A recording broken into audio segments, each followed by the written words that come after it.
Oi pessoal, tudo bem?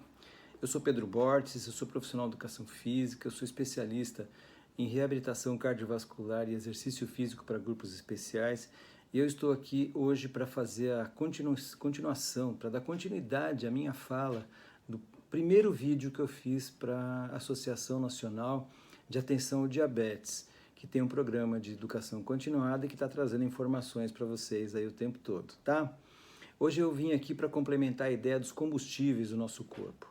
Eu queria lembrar a todos que no primeiro vídeo eu citei que o nosso corpo, fiz uma brincadeira que o nosso corpo é como um carro flex, um carro que utiliza dois combustíveis como fonte de energia para ele se movimentar, né? O nosso corpo, na verdade, ele utiliza até mais uma fonte, mas é uma fonte que eu não vou citar porque não interessa muito para a gente aqui. Eu vou ficar mesmo na glicose, que é aquela que aflige as pessoas com diabetes, e também falar um pouco sobre a gordura, que é o outro combustível, né? Então, no primeiro eu expliquei que a gente liga a chave do carro e a gente começa a queimar a glicose. Só que a gente não queima só a glicose, a gente queima outro combustível que é a gordura, que está lá em grandes depósitos. Lembrando também que a glicose ela tem um depósito pequeno lá, uma quantidade pequena de depósito, depositada dentro do nosso corpo, enquanto a gordura, já ao contrário, ela tem sempre grandes depósitos, né? E ela aprendeu a ficar no nosso corpo lá atrás, nos primórdios da história do ser humano, quando a comida era um pouquinho mais difícil de ser conquistada dia a dia, tá bom? Infelizmente, também o nosso corpo, ele utilizava esse depósito com mais constância, mas com a tecnologia, com a invenção do carro e tudo mais, nós deixamos de usar essa glicose, essa energia depositada, desculpem, a gordura, de maneira mais diária. E por isso a gente acabou criando uma outra condição, que é a condição da obesidade, ou até mesmo, né, para alguns também, a, o sobrepeso. Ou seja, a gente fica mais tempo sentado, a gente trabalha mais tempo sentado, a gente fica mais tempo parado, utiliza menos energia, demanda menos energia, e aí o que acontece é que nós continuamos guardando e a gente acabou criando essa nova condição, que é a condição da obesidade.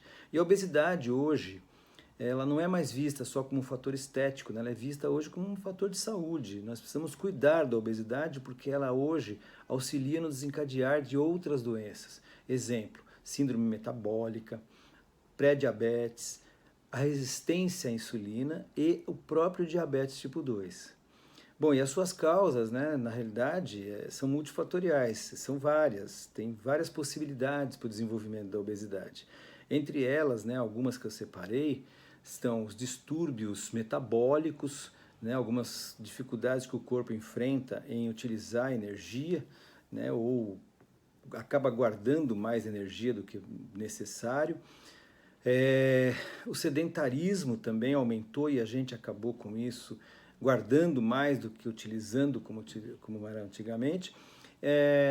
A gente também hoje tem fatores psicológicos muito importantes, como a ansiedade, que causam ou ajudam a causar a obesidade, o aumento de peso, e uma alimentação que não é nada adequada, né? Nós hoje comemos de tudo um pouco ou de tudo muito, e acaba desencadeando o fator obesidade.